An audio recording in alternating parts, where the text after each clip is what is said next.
تو یہ میری جو ایکسرسائز ہے، جو میرے ارکان کی ادائیگی ہے، یہ اللہ کے حکم کے مطابق ہے تو عبادت ہے. اگر یہ اللہ کے حکم کے مطابق نہیں ہوگی تو یہ عبادت، یعنی کوئی شخص قیام کی جگہ رکوع سے نماز شروع کرے یا نماز میں سجدے ہی نہیں کرے تو اس کی نماز ہوگی؟ وہ عبادت کہلائے گی؟ نہیں نا. یہ ارکان عبادت کیوں بن رہے ہیں؟ چونکہ یہ اللہ کے حکم کے مطابق ہے، اس لیے عبادت. اسی طرح یہ روزہ، کوئی بولے یار میں دن میں روزہ نہیں رکھوں گا، گرمی ہوتی میں رات میں روزہ رکھتا ہوں، رات کو مغرب سے لے کر صبح فجر تک کا روزہ رکھتا ہوں، کچھ کھاؤں گا پیوں گا نہیں، اتنے گھنٹے بھوکا رہوں گا جتنے گھنٹے دن میں بھوکا رہتے، تو اس کا روزہ شمار ہوگا؟ منہ سے بولو نا. نہیں. کیوں؟ وہ اس لیے کہ روزہ وہی ہوگا جو اللہ کے حکم کے مطابق ہے، وغیرہ کوئی لاکھ بھوکا رہے وہ روزہ شمار نہیں ہوگا. اسی طرح حج ہے، کوئی بولے کہ میں ذی الحج کے بجائے میں شوال میں حج کر لیتا ہوں، میں رمضان میں حج کر لیتا ہوں، میں کسی اور مہینے میں حج کر لیتا ہوں، تو اس کا حج ہوگا؟ مینا بھی چلا جائے، عرفات بھی چلا جائے، مزدلفہ بھی رات گزار لے، شیطان کو کنکریاں بھی مار کر آ جائے، لیکن وہ حج شمار، سارے ارکان ہو جائیں گے لیکن حج شمار نہیں ہوگا، چونکہ اللہ کے حکم کے مطابق نہیں. تو عبادت بھی عبادت اسی وقت ہوتی ہے جب اللہ کے حکم کے مطابق ہے. تو میری زندگی کا مقصد، میری تخلیق کا مقصد، مجھے پیدا کرنے کا مقصد یہ ہے کہ میں اپنی پوری زندگی اللہ کے حکم کے مطابق گزاروں. پوری زندگی اللہ کے حکم کے مطابق گزاروں. اصل عبادت یہ ہے جس کے لیے اللہ نے مجھے پیدا کیا ہے. میری زندگی کا ہر لمحہ اللہ کی فرما برداری میں گزرنا چاہیے. میں کاروبار بھی کروں تو اللہ کے حکم کے مطابق کروں. تو جب کاروبار اللہ کے حکم کے مطابق کروں گا تو کاروبار کرنا بھی کیا ہو جائے گا؟ عبادت ہو جائے گا. میں کسی سے ملاقات کروں تو اللہ کے حکم کے مطابق کروں. جب وہ ملاقات بھی اللہ کے حکم کے مطابق ہوگی تو ملاقات بھی کیا بن جائے گی؟ عبادت بن جائے گی. میں کسی کے ساتھ لین دین کا معاملہ کروں تو وہ بھی اللہ کے حکم کے مطابق کروں. جب وہ لین دین کا معاملہ اللہ کے حکم کے مطابق ہوگا تو وہ لین دین کا معاملہ بھی عبادت بن جائے گا. حتیٰ کہ میں کھانا کھاؤں تو اللہ کے حکم کے مطابق، پانی پیوں تو اللہ کے حکم کے مطابق، لباس تبدیل کروں تو اللہ کے حکم کے مطابق، گھر میں داخل ہوں تو اللہ کے حکم کے مطابق، گھر سے باہر نکلوں تو اللہ کے حکم کے مطابق. اپنے تمام روزمرہ معمولات زندگی جب میں اللہ کے حکم کے مطابق کروں گا تو میرا ہر عمل عبادت بنتا چلا جائے گا. اور یہ وہ مقصد ہے جس کے لیے اللہ نے ہم سب کو پیدا کیا ہے، اور ہم اس مقصد کو بھول چکے ہیں. ہم نے اس مقصد کو بڑا کنفائن کر دیا، بہت محدود کر دیا ہے. اور وہ کیا ہے؟ بس میں نماز پڑھ لوں نا، بس میں اچھا مسلمان ہوں، بس باقی میں اپنی مرضی کا مالی کو جو چاہے میں کرتا پھروں. نہیں، ایسا نہیں ہے، ایسا ہرگز نہیں ہے. مجھے اپنی زندگی کا ہر لمحہ اللہ کی مرضی کے مطابق گزارنا ہے، اللہ کے حکم کے مطابق گزارنا ہے، تب تو میں اپنا مقصد پورا کر رہا ہوں. اور اگر میں اللہ کے حکم کے مطابق زندگی نہیں گزار رہا تو میں اپنی زندگی کا مقصد پورا نہیں کر رہا ہوں. یہاں ہم سب کو سوچنا پڑے گا. اب دیکھیں، جو چیز اپنے مقصد کو پورا کرتی ہے نا، پرپز آف کریشن یا پرپز آف پروڈکشن پورا کرتی ہے، اس کی ویلیو ہوتی ہے. اور جہاں وہ اپنے مقصد کو کھو دیتی ہے اس کی اہمیت ختم ہو جاتی ہے. مثال کے طور پہ یہ لائٹ جل رہی ہے، اس کا پرپز آف کریشن یا پرپز آف پروڈکشن کیا تھا؟ لائٹ دینا. تو اس کو سنبھال کے رکھا ہوا ہے. اور جس دن یہ خراب ہو گئی، جس دن یہ خراب ہوگی، آنا دھر آئے گی، یہ اس کو اٹھائیں گے، کچرے میں پھینک دیں گے، ڈسٹ بن میں ڈال دیں گے، کباڑیے کو بھیج دیں گے. تو جب کوئی چیز اپنا پرپز آف کریشن یا پرپز آف پروڈکشن پورا نہیں کرتی، اس کی ویلیو ختم ہو جاتی ہے، وہ یوز لیس ہو جاتی ہے، وہ یوز لیس ہوتی ہے، اس کی کوئی عزت نہیں ہوتی، کوئی ویلیو نہیں ہوتی اس کی سوسائٹی کے اندر. تو پھر ہم کیسے یہ ایکسپیکٹ کرتے ہیں کہ ہماری سوسائٹی میں ویلیو ہو جبکہ ہم اپنا پرپز آف کریشن پورا ہی نہیں کر رہے؟ ہم بھی سوسائٹی میں یوز لیس ہیں، اللہ کی مخلوقات میں ہم یوز لیس ہیں. ہمارا کوئی فائدہ وائدہ نہیں ہمارے ہونے کا. ہم نہیں بھی ہوں گے تو کوئی فرق نہیں پڑتا. سچ بتا رہا ہوں میں آپ کو. ہم جتنے بیٹھے ہیں نا، اگر ہم سب کے سب ابھی کے ابھی مر جائیں، ابھی کے ابھی مر جائیں، کوئی فرق نہیں پڑے گا دنیا کو ہمارے مرنے سے. نہ ہمارے ہونے سے کوئی فرق پڑ رہا ہے اور نہ ہمارے نہ ہونے سے کوئی فرق پڑ رہا ہے. اتنے یوز لیس ہیں ہم لوگ. اور کچھ ایسے بھی اللہ کے بندے ہوتے ہیں, ایک ہی بندہ ہو, ایک ہی شخص ہوتا ہے, اس کا ہونا کئیوں کے لیے ایک بہت بڑا انعام ہوتا ہے اللہ کا, اور اس ایک شخص کا نہ ہونا پوری پوری قوم کے لیے خسارے کا سبب بن جاتا ہے. وہ لوگ ہوتے ہیں جو اپنا پرپز آف کریشن پورا کر رہے ہوتے ہیں, ان کی ہوتی ویلیو.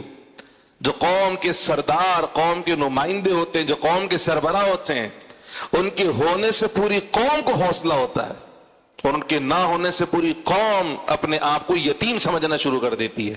اور ایک قوم ہے, ہو تو بھی کوئی فرق نہیں پڑتا اور نہ ہو تو بھی کوئی فرق نہیں پڑتا.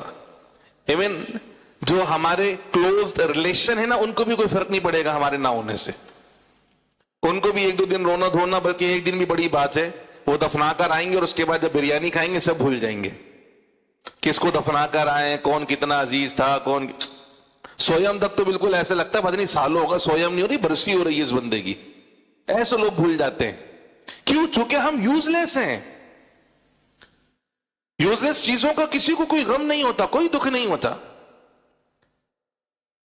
اگر میری بات سمجھیں تو اب اپنی اہمیت, اگر آپ چاہتے ہیں کہ آپ کی اہمیت تو اس سوسائٹی میں, اللہ کی مخلوق میں, اور خود آپ کو لگے کہ میری کوئی ویلیو ہے, تو آپ اپنی زندگی اللہ کی مرضی کے مطابق گزارنا شروع کر دیں.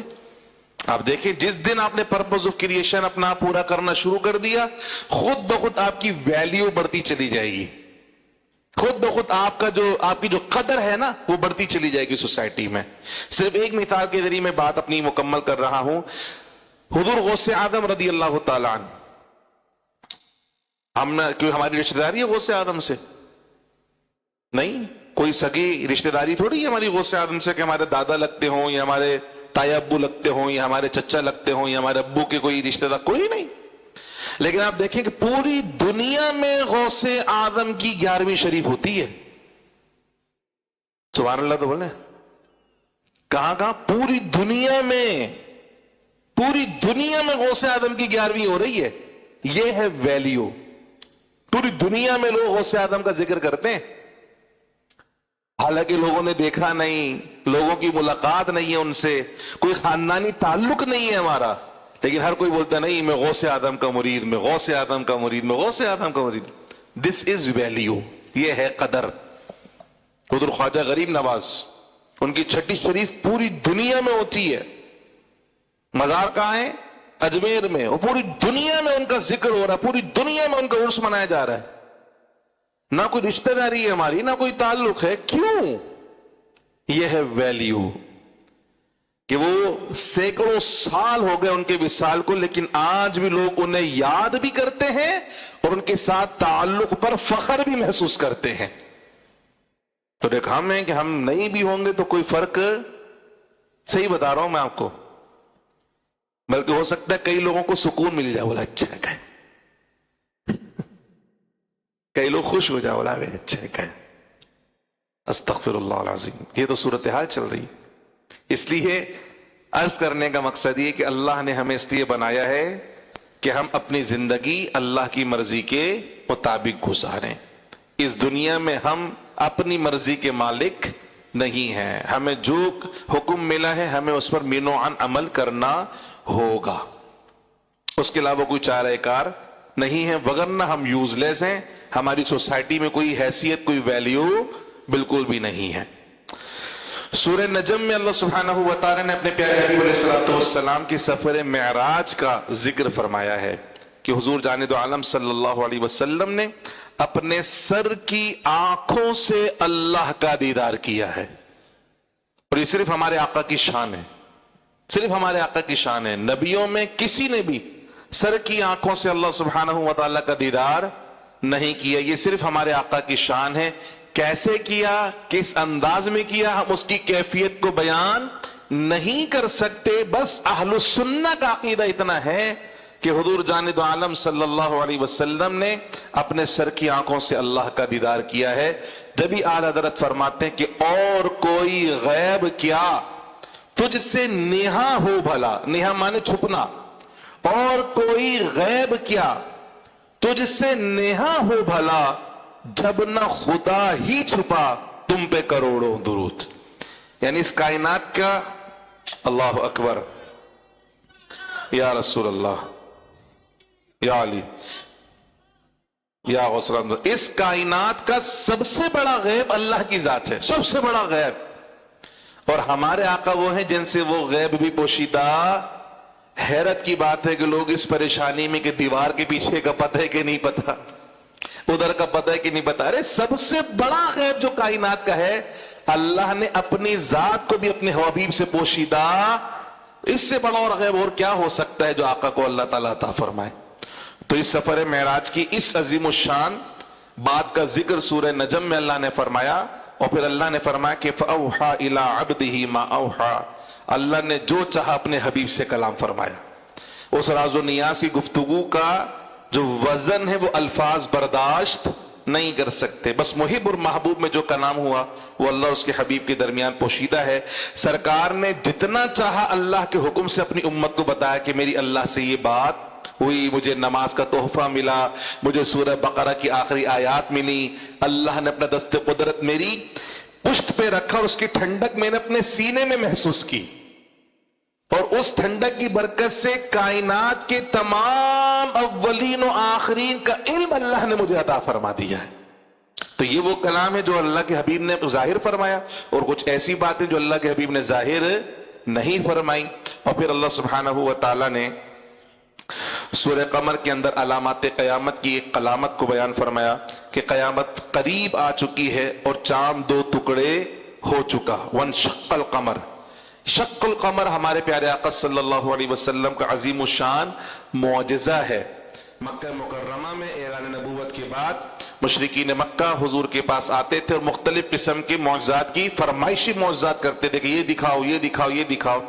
تو ایک رات حضور کے پاس آئے، 14ویں کا چاند آسمان پر چمک رہا تھا. کہنے لگے محمد صلی اللہ علیہ وسلم اس چاند کو 2 ٹکڑے کر کے دکھا سکتے ہیں آپ؟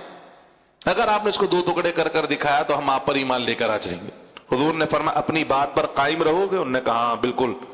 سرکار دو عالم نور مجسم صلی اللہ علیہ وسلم نے اللہ سبحانہ و تعالیٰ کی بارگاہ میں دست دعا دراز کیا، اور دعا کرنے کے بعد اپنی شہادت کی انگلی کا اشارہ آسمان کے چاند کی طرف کیا، چاند 2 ٹکڑے ہو گیا.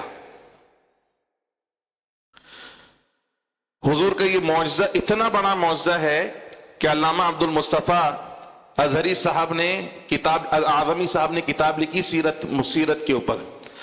اس میں انہوں نے پوری دنیا کا چارٹ دیا ہے کہ اس وقت دنیا کے کس خطے میں کیا وقت ہو رہا تھا، اور شواہد جمع کیے کہ جہاں جہاں رات ہو رہی تھی، چونکہ دنیا میں جہاں جہاں رات تھی وہاں چاند نظر آ رہا تھا، اور جہاں جہاں چاند نظر آ رہا تھا سب نے اس بات کی گواہی دی کہ ہم نے چاند کو 2 ٹکڑے دیکھا.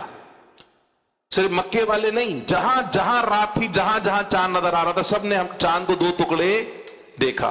مگر پھر بھی مکے والے جاہل کے جاہل رہ کے لگے نہیں آپ نے ہماری آنکھوں پہ نظر بندی کر دی تھی اس لیے میں 2 ٹکڑے نظر آ رہا تھا. تو اللہ نے فرمایا قرآن مجید میں کہ ہم نے اپنے حبیب کو عظیم الشان معجزہ عطا فرمایا اور چاند 2 ٹکڑے ہوا. یہ ہمارے پیارے آقا صلی اللہ تعالی علیہ وسلم کا عظیم الشان معجزہ. پھر سرکار نے اشارہ فرمایا اور چاند واپس آ کر جڑ گیا. تو یہ قیامت کی نشانیوں میں سے ایک نشانی ہے جو کہ واقع ہو چکی ہے. سورہ رحمان میں اللہ پاک نے اپنی بے پایا نعمتوں کا ذکر فرمایا، اور ہر نعمت کے ذکر کے بعد فرمایا کہ تم اپنے رب کی کون کون سی نعمت کو جھٹلاؤ گے. کائنات کے بنانے سے لے کر انسان کی تخلیق سے لے کر کائنات کو سجانے سے لے کر، اور پھر جہنمیوں کے عذاب سے لے کر، اور جنت کی ایک ایک نعمت کو اللہ سبحانہ و تعالیٰ نے بیان فرمایا اور کہا کہ ہم نے ایسی ظاہری نعمتیں تم کو عطا فرما دی ہیں کہ کوئی کھلی آنکھیں رکھنے والا اور سلیم الفطرت آدمی ان نعمتوں کا انکار نہیں کر سکتا. تو ایک گروہ ہے جنہوں انس اپنے رب کی کن کی نعمتوں کو جھٹلاؤ گے. اس کے بعد سورہ واقعہ ہے. سورہ واقعہ کے لیے سرکار نے فرمایا کہ جو عادت بنا لے سورہ واقعہ پڑھنے کی، روزانہ رات میں سورہ واقعہ پڑھنے کی عادت بنا لے تو انشاءاللہ کبھی بھوکا نہیں سوئے گا، کبھی فاقہ نہیں ہوگا اسے. سورہ واقعہ کی برکت سے اللہ تعالیٰ بہترین روزی عطا فرمائے گا. اللہ سبحانہ و تعالیٰ ہمیں ان تمام صورتوں کی برکات نصیب فرمائے. حسبی ربی جل اللہ ما فی قلبی غیر اللہ نور محمد صلی اللہ لا الہ الا اللہ لا الہ الا اللہ لا الہ اول آخر ہے اللہ باطن ظاہر ہے اللہ حافظ و ناصر ہے اللہ لا الہ الا اللہ لا الہ الا اللہ لا الہ لا الہ الا اللہ لا الہ الا اللہ لا الہ الا اللہ لا الہ الا اللہ لا الہ الا اللہ لا الہ محمد الرسول اللہ صلی اللہ تعالی علیہ وسلم. کسی بھائی نے سوال کیا سحری کرنے کے بعد فجر کی نماز کے دوران منہ بھر کر الٹی ہوئی 3 مرتبہ، میں نے روزہ اپنا پورا کیا، روزہ ہو گیا یا قضا کرنی ہوگی؟ دیکھیں، الٹی کرنے میں اگر خود بخود الٹی آتی ہے تو روزہ نہیں ٹوٹتا. اگر خود بخود الٹی آئی تو روزہ نہیں ٹوٹا. کوئی جان بوجھ کر کرے، حلق میں انگلی ڈال ڈال کر الٹی کرے اور پھر منہ بھر کے قے آئے گی تو روزہ ٹوٹ جائے گا. تو مجھے لگتا ہے کہ یہ خود بخود الٹی آئی ہے، جو جس طرح جس نے سوال کیا ہے، اگر خود بخود الٹی آئی ہے تو اس سے روزے پہ کوئی فرق نہیں پڑا اور روزہ اس کا ہو گیا. الحمدللہ رب العالمین والصلاة والسلام علی رسول کریم. اللہم ربنا آتنا فی الدنیا حسنہ وفی الآخرۃ حسنہ وقنا عذاب النار. سمعنا واطعنا غفرانک ربنا وإلیک المصیر. وصلی اللہ تعالی علی خیر خلقہ سیدنا مولانا محمد وعلی آلہ وصحبہ اجمعین برحمتک یا ارحم الراحمین. یہ ایک چابی ملی ہے، جس بھائی کی بھی ہو